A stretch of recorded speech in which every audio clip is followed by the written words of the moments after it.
Namaste everyone, hope all of you are well. Actually, today we are going to discuss thermodynamics, lecture number 4. In the previous lecture number 1, lecture number 2 and lecture number 3, a short review if you want. And in the description I will just give you all the lecture 1, 2 and 3 details. First of all, what things we have studied? We have to understand the concept about the things which we have studied. Like we have studied about the system and surrounding, open system, closed system, isolated gaseous system. After that we have studied about the process, adiabatic process, isochoric process and many more things we have studied about the process. After that we have discussed about the heat and work, internal energy, state functions, first law of thermodynamics, heat capacity. Till that we have discussed in the lecture number 1, lecture number 2 and lecture number 3. Today we are going to start with the property, extensive and intensive property. As you can see on the board also I have written here that extensive and intensive properties of matter. First of all, what is extensive property and what is intensive property? See, in the system and surrounding you know very well. The property which gives some effect to the energy and mass of the system, which gives effect to the surrounding or inside the system, so that which type of these things will be there which can affect to the system outside or inside. So which affects the outside called extensive and which affects the inside called intensive properties. So here you can see an extensive property is a property whose value depends upon a quantity or size of matter in the system. Quantity or size of matter. How you will elaborate about this quantity or size of matter means you can tell that what are the things inside the system which depend like mass. The inside the system, if anything is there, any substance is there, the mass of the system, right? So extensive property is a property whose value depends upon the quantity. Depends upon the quantity means, what is the meaning of the depends upon the quantity?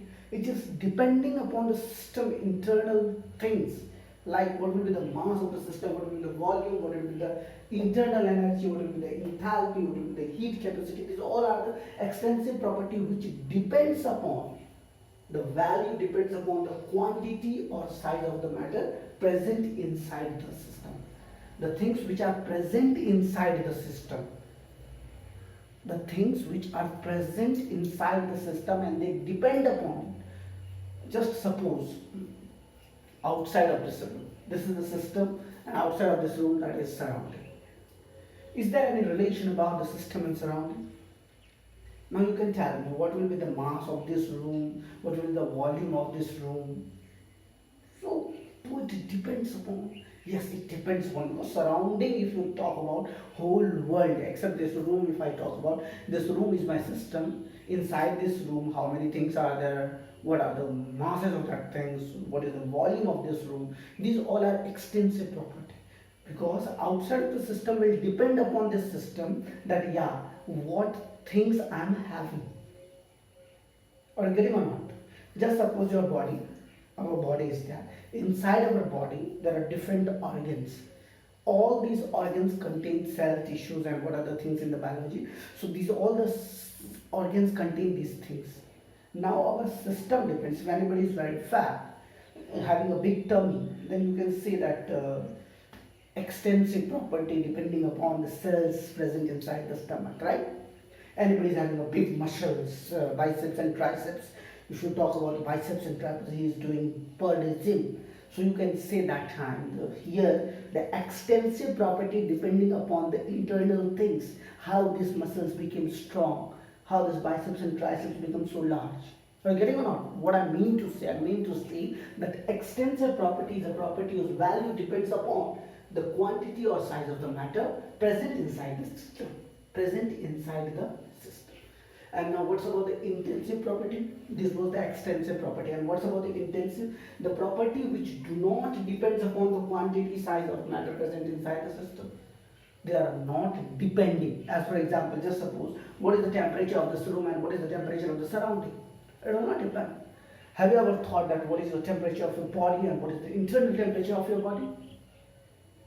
Or not? It doesn't depend upon the things inside. Means The property which do not depends upon the quantity or size of the matter present inside the system is called intensive property, as for example temperature, density, pressure, molar property, heat capacity. These all are, or molar volume, these all are intensive property which do not depends upon the quantity or size of the matter present inside the system. I hope all of you have understood about the extensive and intensive property. Now the main thing, if you have NCERT, this was the second part of the heat enthalpy. The first part was about the state function, in which I have told you about how the pressure or volume relationship, how the pressure get a different delta P value and delta V value. I have given you also P delta V is equal to delta NGRT. That was the equation of endothermic reactions which absorb the heat from the surrounding, and that was the enthalpy value H, right? PVA is equal to NART, something like that I had given you in the lecture number 3. If you have not remembered, then just go through that link in the description box. I am giving you lecture 1 link, lecture 2 link and lecture 3. All the 3 links I am giving you. So just go through that, and if you have not watched the lecture 1, lecture 2, lecture 3, then please watch it. Now we will move ahead. Apart from this, actually I will talk about the heat capacity. Here one more thing is given in your NCERT about that, the molar volume Vm and the molar heat capacity Cm. Here now we are going to molar heat capacity and molar heat volume also, the relationship between the Cp and Cv. In an ideal gas also we are going to study, and we are going to discuss about it, and we are going to give some numerical portion also. First of all, I would like to tell you something about the heat capacity. As I have told you also in the earlier video about the heat capacity. Can anybody tell me what is heat capacity? Yes, can anyone? Just tell me the define of heat capacity. I hope all of you know about the heat capacity, because in the heat transferred in a system, this heat appears as a rise in the temperature of the system in case of heat absorbed by the system. Right? You may have heard about this. I think so. See, you may have seen that in the lecture number 3 I have given you about the heat capacity, that endothermic and exothermic, but here Q is equal to coefficient into delta T. Coefficient into delta T. You can ask me, sir, what is this, right? The magnitude of the coefficient depends upon the size, composition and the nature of the system. We can also write here, instead of this coefficient, we can write Q is equal to C delta T. Now you can ask me, sir, what is this C, right? You can ask me, sir, what is this capital C? This capital C is nothing else, it is called a coefficient. It is a heat capacity. What is this? Heat capacity. As we can measure the heat capacity or heat supplied by monitoring the temperature, as we increase the temperature from the heat capacity, the C will become large, right? Coefficient will become large, and the amount of result will only have small temperature rising, while it has a large temperature capacity will increase, a lot of energy will be needed to rise the temperature. So C is directly proportional to the amount of substances. C is directly proportional to the amount of substances. You can see here, C is directly proportional to the amount of substances, right?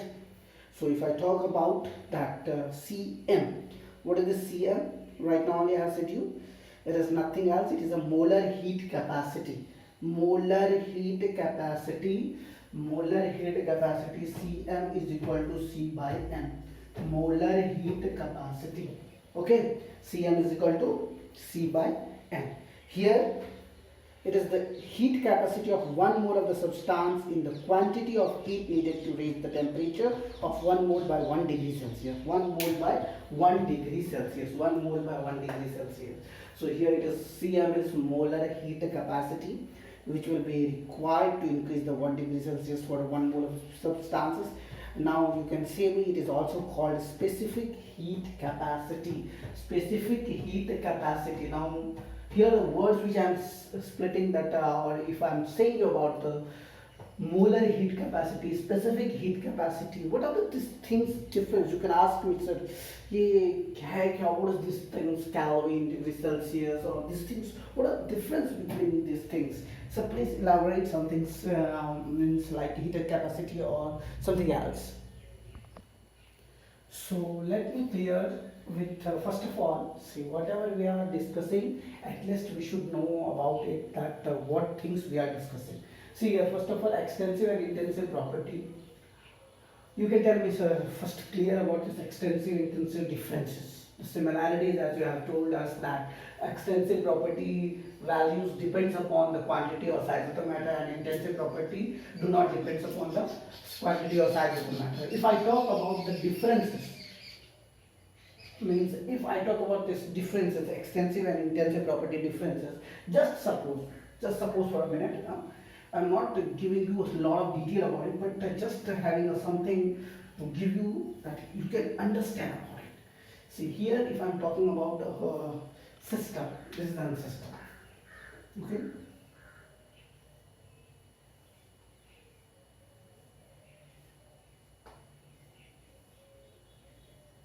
This is our system. In the system, the whole volume is V and the temperature is T. Okay. Now just suppose if I will give a partition between this system, then what will the volume of this part? The volume of this part will become V by 2 and this part also V by 2. Right? And what's about the temperature? Is temperature going to change inside the system? Yes or no? Temperature is not going to change. So that's why I am writing intensive property means which do not depend upon the quantity or size of the matter. That is called intensive property. The difference things which I am going to tell you, first learn this thing, that if I talk about the difference about the extensive and intensive properties, just I have given a single hint. So you have seen this was a system containing volume V and the temperature T. As I have just given a partition between this system, now the volume has become the half, but the temperature has not changed. So here you can see in the intensive property it is not depending upon the quantity or size of the matter, but extensive depends upon the quantity or size of the matter. This was the difference between the extensive and intensive property. Now that heat capacity, as we have told you in the previous video also, I have told you heat capacity. See, it is nothing else whenever the energy changes. Energy changes, how the energy will changes when extensive, or you will see as the extensive property, if you have given something to the volume has become half, temperature was the constant, as you will increase the pressure, so internal energy will has a difference, delta U will be there, right? So similarly, if I talk about the delta H, heat capacity, so is there any changes? But how many changes? Now we will introduce a term called capacity. Capacity, just a normal word, it is nothing else. We will not go into too much serious also that really it is there or not there. So just remember that it is a it is a subsection. It is a, you can say it is just like a state function. In the state function, this heat capacity play an important role for the system, intensive and extensive both. So the heat is appearance as a rise in temperature of the system. As in this, if I increase the temperature, if I make T to 2T, are you getting or not? So if I increase the temperature, what will happen? Coefficiency will increase. Yes, as I increase the temperature, what will happen? Heat capacity, why increased? The system in the capacity of heat absorbed by the system means the system has gained the heat. Definitely if they have gained the heat, then there will be increasing in the temperature, means there will be T2 minus T1. How much temperature has been increased? That is delta T. Right? You can say here the delta T. Delta T is T2 minus T1. As for example, earlier just suppose it was 23 degrees Celsius and now it is 25 degrees Celsius. So you can say delta T is equal to 25 minus 23, that is 2 degrees Celsius. 2 degrees Celsius have increased. Now as the temperature has been increased, the increase of temperature is directly proportional to the heat transfer. Yes, the increase of temperature is directly proportional to the heat transfer. Now question is, this coefficient, do amount of substances will get effect, number of amount of substances will be affected by the increasing in temperature, yes or no? They will go far away, they will come close to together, or they will have some effects by increasing the temperature or not. Just I want to ask you this simple question: if they will get effect by increasing the temperature, then what is the means, how much, what the value is? So that's why I have written here Q is equal to coefficient into delta T, the product of coefficient. Now you can ask me, sir, what is this product of coefficient? COEFFICIENT, coefficient. Okay. So now you can ask me, sir, this coefficient into delta T will give you the knowledge about heat capacity. How they will give you the knowledge about the heat capacity? The magnitude of this coefficient will depend upon the size. Means it is an extensive property. It is depending upon the size. It depends upon the composition. It depends upon the nature of the gases. It depends upon the nature of the system. So here, now as I have told you, the coefficient into delta means product of the coefficient and temperature. So here can I write this Q is equal to C into delta T? Can we write or not? Yes or no? Definitely we can write, I think so. Yes, Q is equal to C into delta C. Here the coefficient is C, which is also called the heat capacity. What is this called? Where C is called heat capacity. Now Q was heat only, right? Q was heat, so here Q is equal to C delta T, that is heat capacity. What is that? That is heat capacity. The coefficient C is called the heat capacity, and thus we measure the heat supplied by monitoring the temperature rise provided. As we know, the heat capacity C is large, a given amount of heat result only the small temperature rise. Here, if C will be too much, as we increase the temperature, means delta T will be having a very less value. If delta T has a less value and C is large, so a given amount of heat result only a small temperature rise. Right? Water has a large capacity, a lot of energy is needed to raise the temperature. C is directly proportional to the amount of substances. C is directly proportional to the amount of substances. Means heat capacity is directly proportional to the amount of substances. So molar heat capacity Cm is equal to, you can write here, C by N. Now you can ask me, sir, how you have written this, right? So you can see, since heat capacity is directly proportional to the amount of substances, so molar heat capacity will be Cm is equal to C by N. Is the heat capacity for 1 mole of a substances and the quantity of heat needed to raise the temperature of 1 mole by 1 degree Celsius. Or you can say in Kelvin also, the specific heat is also called specific heat capacity, is the quantity of the heat required to raise the temperature of 1 unit of mass of substances by 1 degree of Celsius. For finding out the heat Q, we require to raise the temperature of a sample by multiplying the temperature as a sample. So what will happen? The specific heat of a substance is C by the mass M and the temperature change delta T. Now you can say here, sir, as you are talking about that C delta T, so here the molar mass and the mass will have some variation or not. So I can definitely tell you here, Q is equal to Cm delta T. Q is equal to Cm delta T. All the things are same here. The M is the mass. Now you can ask me, what mass? So what you are telling? What is this M? Right? Here M is nothing else. For finding out the heat Q required to raise the temperature of a sample, we multiply the specific heat of a substance C by the mass M. What we do? We multiply the specific heat of a substance C by the mass M and the temperature changes to delta T. So here Q is equal to Here the same thing, Q is equal to C delta T, that is here Q is equal to C M delta T. So as we have understood about the heat capacity, now we are going to discuss about the relationship between the Cp and Cv of an ideal gas. Cp and Cv of an ideal gas. Now we are going to discuss. Is there any doubt related to this video? If you are having a doubt, then please put your doubt into the comment box section.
Now we are going to discuss about the relationship between Cp and Cv for the ideal.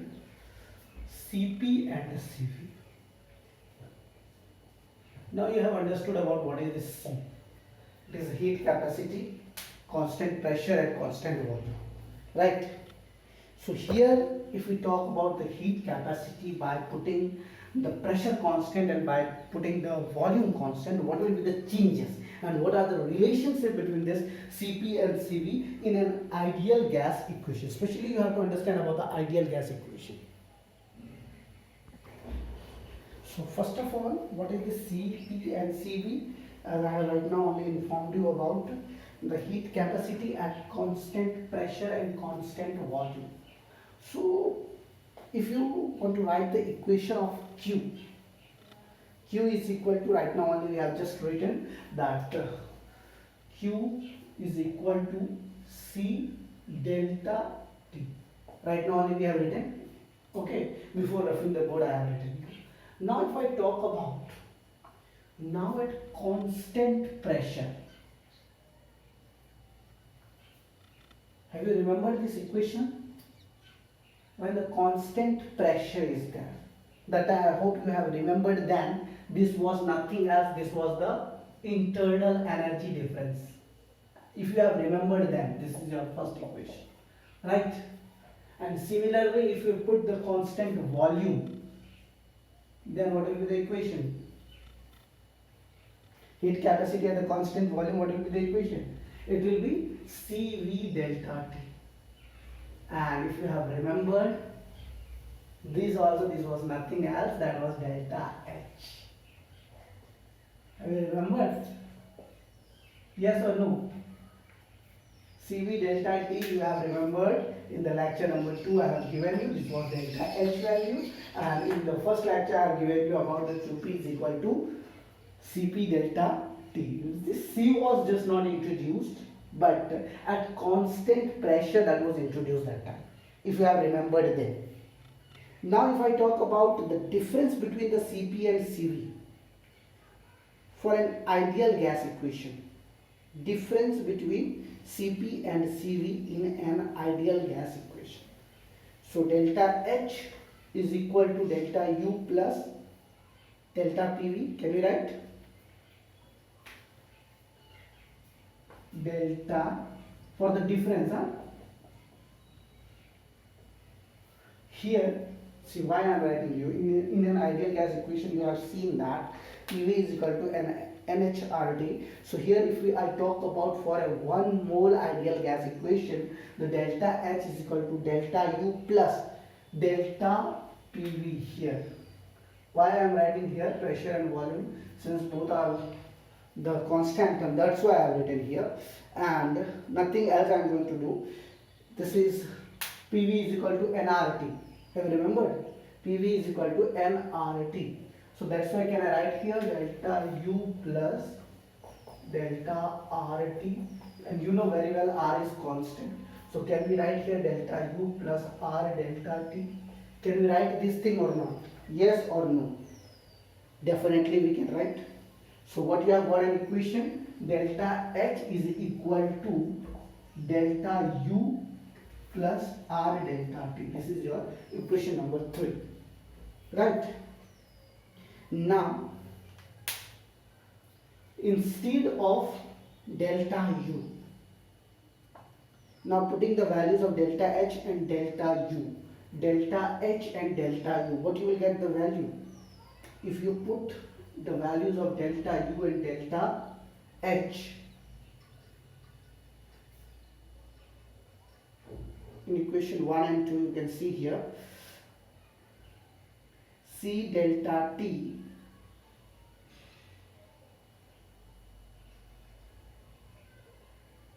or you understand what I mean to say? Here delta U plus delta R delta T we have written. Right? Delta H is equal to delta U plus R delta T. Now just write in the heat capacity form. Delta U into R delta T means instead of delta H can you write here CV delta T, and instead of delta U can you write here CP delta T plus R delta T.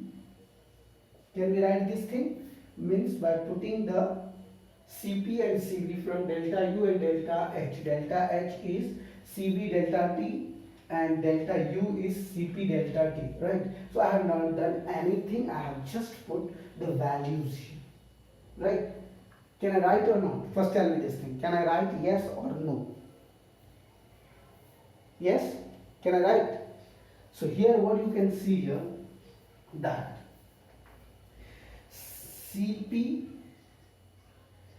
you can see Cv delta T minus Cp delta T is equal to R delta T. Can we write this? If we take common delta T, that will be Cv minus Cp is equal to R delta T. Delta T cancel. So Cv minus Cp is equal to R. Can we write this equation? Yes or no? Just tell me. Cp minus Cv is equal to R. Can we write this thing? Yes or no? Definitely we can write here that was nothing, it was an ideal gas equation. In the ideal gas equation we have just taken the pressure and volume constant, we have put those value in this delta H and delta U, and after that we have got the relationship, that what is the relation between the delta U and delta H in the heat capacity term. So we have seen that delta Cv minus Cp. What is Cv? What is Cv? Heat capacity at constant volume. And what is Cp? Heat capacity at constant pressure. So here you can see the difference of heat capacity at constant volume and heat capacity of constant pressure, that is universal gas constant, the value of R. I hope all of you have understood about this concept. Now how to measure the delta U and delta H? At constant volume and constant pressure, how you will measure these things? We can measure energy changes associated with the chemical or physical processes by an experimental technique called calorimetry. Calorimetry. Whenever you will go in the chemist field, see why I am telling you to take skill education. See, direct taking a bookish knowledge is not enough, because whenever you go in some field, that time you will get a new thing. Oh, this is the calorimetry. Here it measures the delta H. You know, whenever I talk about the ionization potential, that time I directly, students do not think about it. But when I give them a capsule of any tablet, you just take a tablet and you will see IP is written. That time they understand the amount of heat energy required to remove an electron from an isolated gaseous system. So here when directly compared to the practical field, that time you understand. Similarly here if I talk about the calorimetry, the process which we are going to run, it is an experimental technique, that's calorimetry. In the calorimetry, the process is carried out in a vessel called calorimeter, which is immersed in a known volume of a liquid, knowing the heat capacity of the liquid in which the calorimeter is immersed and the heat capacity of calorimetry is possible to determine the heat evolved in the process by measuring the temperature changes. Measurements are made under the two difference at the constant volume and constant pressure. See, first of all, in the calorimetry, what happens? There is one machine. In the machine, you have to take at constant volume and constant pressure how much amount of heat has been evolved. It's very easy to measure through that machine. As you measure through that machine, but here the two main statements are required. Either you have to take a constant volume or you have to take a constant pressure. In these two terms only you can measure. As in these two terms, what will happen? You can just, for a chemical reaction, any chemical reaction, you just read about the heat absorbed at a constant volume. Here you can see in your NCERT there is a bomb calorimeter symbol given. In that, how much heat is being evolved through the system, and it is being measured by what? That is the very important thing. So in your NCERT you can see that in a chemical reaction, heat absorbed at a constant volume is measured in a bomb calorimeter. Here a steel vessel is immersed in a water bath and the whole device is called calorimeter. The steel vessel is immersed in the water bath to ensure that no heat is lost to the surrounding and the combustible substances is burned in pure dioxygen supply in a steel bomb. Heat evolved during this reaction is transferred to the water around the bomb and the temperature is monitored. Since the bomb calorimeter is sealed, its volume does not change and the energy changes associated with the reaction, the measurement of the constant volume under the condition there is no work is done in this bomb. So here the reaction is carried out at a constant volume in the bomb. So you will see either the reaction involving gases there is no work done, so delta V will be 0, and the temperature change of the calorimeter produced by the completed reaction then converted to QV by using the heat capacity of the calorimeter with the help of this equation. See what I have said. That was a device, this calorimeter. In this whole calorimeter, what they have taken, they have just taken a machine of this calorimeter. In this calorimeter there was a constant volume, and through that here there is one vessel. In this, how much things is being evolved, means how much heat is being evolved, each and everything is being measured. So through this system, through this calorimetry, if the work is not done, then delta V will be 0, means there will be no difference in the volume. Pressure can have a difference, but the volume will have no difference because the work is not done, means W is 0, there is no change in the heat is not being absorbed, then there will be no change in volume. If delta V is equal to 0, then what will happen? Delta V is equal to 0 means you can say the temperature can change to the calorimeter to producing the completing the reaction by converting to the constant volume, that at the heat QV, now the delta V is equal to 0. See, this whole chapter is regarding about the things which is means our outside, जो हमारे बाहर में है, and we think about that heat is getting absorbed or involved, extensive or intensive, immersed.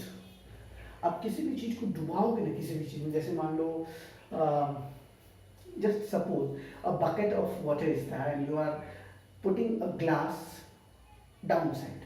Okay, this was your glass upper side. When you fill the water, you have to just put the glass downside and put into that bucket. Your pressure, you are increasing the pressure, but if the water will not go, the volume will be not changed, the delta V value will be 0, the work done is 0. Got it? In a simple way, just understand this. जब तक volume में changes नहीं आएगा, work नहीं होगा, that QV and delta V is equal to 0. Got it, everyone? So this was the main thing, and how you will measure the delta H at a constant pressure. जो heat capacity के बारे में भी जो हमने पढ़ा था, which is इससे पहले भी, और जो लेक्चर 2 और लेक्चर 3 में मैंने बताया भी था आप लोगों को, that how you will measure the delta H. So measurement of the heat changes at the constant pressure generally under the atmospheric pressure can be done in calorimetry. So we know that delta H is equal to QP. Delta H is equal to QP, मतलब constant pressure. ये हमारा heat है at the constant pressure, delta H is equal to Q P at the constant pressure, but at a constant pressure is also called the heat of reaction or enthalpy of reaction. ये delta H को क्या कहते थे हम लोग? Enthalpy of reaction, or you can say here, since it is at a constant pressure, that's why I'm saying about it. In an exothermic reaction, heat is evolved. Exothermic reaction में heat evolve होता है system से heat का loss होता है, system से heat जो है सराउंडिंग में जाता है, इसीलिए delta QP will be the negative value and delta H R will also be negative. Similarly in endothermic reaction heat is absorb, so QP will be positive. हाँ, यहाँ पे एक चीज याद रखना है, डेल्टा एच का वैल्यू कब पॉजिटिव होगा कब नेगेटिव होगा, as in the previous video also I have told you, when from the system से जब सराउंडिंग में जाएगा, system to surrounding, okay, then it will be negative, and surrounding to system and it will go, then it will be positive. Remember these two words, okay? Now we are going to solve one numerical. If you are having an CRT, then you can go through 6.6. चलो अब हम लोग एक numerical बनाते हैं. इस numerical से हमारा पूरा डाउट क्लियर हो जाएगा कि किस तरह से हमें आगे बढ़ना है, राइट? सब लोगों के पास न्यूमेरिकल के लिए आप लोगों के पास एनसीईआरटी बुक होना बहुत ज़रूरी है. और ये हम लोग अभी सिर्फ सॉल्व न्यूमेरिकल एक पूरा वीडियो होगा जिसमें सिर्फ और सिर्फ हम लोग न्यूमेरिकल बनाएंगे. अभी मैं बुक के साथ चल रहा हूँ और जैसे ही बुक कंप्लीट होगा फिर उसके बाद मैं आईआईटी लेवल और नीट लेवल का भी मैं आप लोगों को वीडियो बना करके अपलोड करूँगा. तो सबसे पहले चलिए हम लोग क्वेश्चन नंबर 6.6 को रीड करते हैं. 1 gram of graphite is burned in the bomb calorimeter in the excess of oxygen at 298 Kelvin and 1 atmospheric pressure according to the equation C plus O2 is equal to CO2.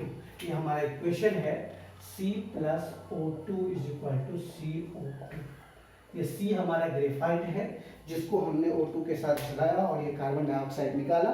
ये 1 gram carbon जो graphite है, सी जो है हमारा ये graphite है, ये 1 ग्राम, कितना है? 1 gram graphite has burned and produces a carbon dioxide. Okay, during this reaction the temperature rises from 298 kelvin to 299. मतलब टेम्परेचर का जो राइज था, T1 जो है 298 केल्विन था और T2 जो है 299 केल्विन हो गया, बराबर. टेम्परेचर राइज हुआ 1 केल्विन. ओके, और if the heat capacity of the bomb calorimeter, heat capacity हमारा दिया हुआ है, heat capacity कितना दिया हुआ है? 20.7 किलो जूल पर केल्विन. 20.7 किलो जूल पर केल्विन, क्या है ये? हीट कैपेसिटी है. Heat capacity 20.7 kilo joule, 20.7 kilo joule. CV जो है हमारा 20.7 किलो जूल पर केल्विन. तो ये माइनस में हो जाएगा, वो बता देता हूँ क्यों होगा माइनस. ओके, उसके बाद जो है what is the enthalpy change for the above reaction at 298 kelvin and 1 atmospheric pressure. 298 kelvin और 1 एटमॉस्फेरिक प्रेशर. प्रेशर जो है तुम्हारा 1 एटमॉस्फेरिक प्रेशर दिया है और टेम्परेचर जो है 298 केल्विन पे क्या चेंजेस होगा ये पूछ रहा है तुम्हारा क्वेश्चन. तो याद करो, इससे पहले जो मैंने तुम लोगों को इक्वेशन के साथ एक डेरिवेशन भी दिया था जिसमें बताया था कि हीट कैपेसिटी का फॉर्मूला याद करो. किसी को याद आया? Q is equal to C delta V. याद आया? Q is equal to C delta T, यहाँ पे कांस्टेंट वॉल्यूम के साथ, राइट. टेम्परेचर इंक्रीज होगा तो डेफिनेटली है सिस्टम से सराउंडिंग में जाएगा, सिस्टम से सराउंडिंग में जाएगा तो नेगेटिव होगा, इसीलिए वहाँ पर मैंने 20.7 जो जूल है उसको मैंने नेगेटिव में लिया था. और याद रखना है तुम लोगों को कि quantity of heat from the reaction from the same magnitude but opposite sign because the heat has been lost by the system which is equal to the heat gained by the calorimeter. ये calorimeter में जो heat gain करके system से loss हुआ है, इसलिए वहाँ पर हम लोग नेगेटिव सिंबल डालेंगे. तो अब आ जाओ, क्या तुम लोगों को वैल्यू पुट अप करने में कोई दिक्कत होगी? कोई दिक्कत नहीं होगी. क्यों दिक्कत नहीं होगी? Q is equal to C V delta T, बराबर. CV का वैल्यू कितना है? -20.7 किलो जूल पर मोल और डेल्टा टी हो जाएगा T2 माइनस T1, मतलब 299 केल्विन माइनस 298 केल्विन, ये 1 केल्विन मतलब माइनस 20.7 किलो जूल पर केल्विन। ठीक है, इधर ही होगा ना।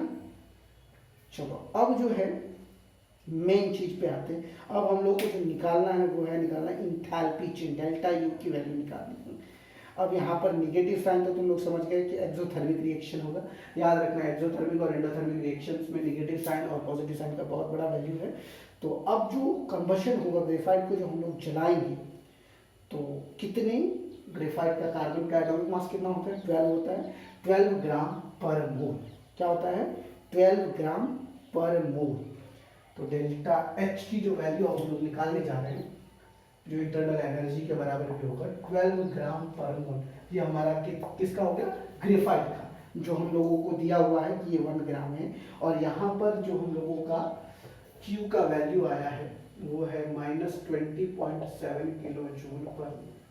और टोटल वेट कितना दिया हुआ है ग्रेफाइट का, 1 ग्राम। राइट, यही है हमारा इक्वेशन। डेल्टा एच की जो वैल्यू आएगी वो आ जाएगी, अब इस दोनों को मल्टीप्लाई करो, 12 इंटू 20.7 तो 2.48 minus 2.48 into 10 to the power 2 minus 2.48 into 10 to the power minus 2 kilo joule per mole. हाँ, यहाँ पर ग्राम और किलो जूल का जब कैंसिल करोगे तो तुम्हारा पूछेगा कि इसमें सर डेल्टा एन का वैल्यू क्या होगा, तो एन जी जो है सीधा सीधी याद रखना ये 0 होगा। कार्बन डाइऑक्साइड जो गैस है तुम्हारा वहाँ पर क्लियरली कर दिया है, तो इसीलिए यहाँ पर जो डेल्टा एच की वैल्यू होगी वही डेल्टा यू की भी वैल्यू होगी। So therefore delta H is equal to delta U which is also equal to minus 2.48 into 10 to the power minus 2 kilo joule per mole. समझ में आया। देखो इसमें तुम लोगों को थोड़ा हीट कैपेसिटी का बस थोड़ा नॉलेज होना चाहिए, बाकी इक्वेशन अगर आ रहा है, वैल्यूज दिया हुआ है तो इजीली आप निकाल सकते हो किसी भी चीज का इक्वेशन, बहुत ही आसान है। इस तरह के 2-3 न्यूमेरिकल्स मैं आपको दे देता हूँ ताकि आप लोगों को पता चल सके। ठीक है, ये सेम क्वेश्चन है, कुछ नहीं, यहाँ पर खाली मैं 2 ग्राम डाल रहा हूँ। ओके, ये यहाँ पर इससे प्रीवियस क्वेश्चन में 1 ग्राम था, इस क्वेश्चन में बस मैंने बाकी सब कुछ सेम है, आपको सिर्फ यहाँ पर 2 होगा तो यहाँ पर 2 हो जाएगा, 2 से कट जाएगा या 6 हो जाएगा, 6 को इतने से मल्टीप्लाई करके आपको वैल्यू कैलकुलेट करना है। सेम क्वेश्चन है but here I have change the mass of the graphite is 2 gram. In the question it was 1 gram, I have change here in the 2 ग्राम कितना होगा आप लोगों को निकालना है। और दूसरा यहाँ पर टेम्परेचर में चेंज कर रहा हूँ, यहाँ पर एक थर्ड वाला जो सेकंड वाला जो क्वेश्चन है वहाँ पर T1 में डाल रहा हूँ आपको 298 केल्विन और T2 जो है 300 केल्विन, मतलब 2 केल्विन का डिफरेंस डाल रहा हूँ। तो 2 केल्विन का डिफरेंस से यहाँ पर आपका वैल्यू चेंज हो जाएगा और फिर आप इसको बना सकते हो। तो ये था हमारा आज का लेक्चर जो स्पेशली डिपेंड था हीट कैपेसिटी के ऊपर में एट कांस्टेंट वॉल्यूम और एट कांस्टेंट प्रेशर के ऊपर में। अगर आप लोगों को ये वीडियो में कुछ भी दिक्कत लगा हो, if you are not able to understand anything about the heat capacity at the constant volume and constant pressure, then please put your doubt into the comment box section. Definitely in the next video I will give you the solution of that. That's all for today. Thank you very much. Hope you all have enjoyed. If you have any doubt, please put your doubt into the comment box section. That's all for today. Thank you very much. Don't forget to like and subscribe the channel. That's all for today. Thank you very much.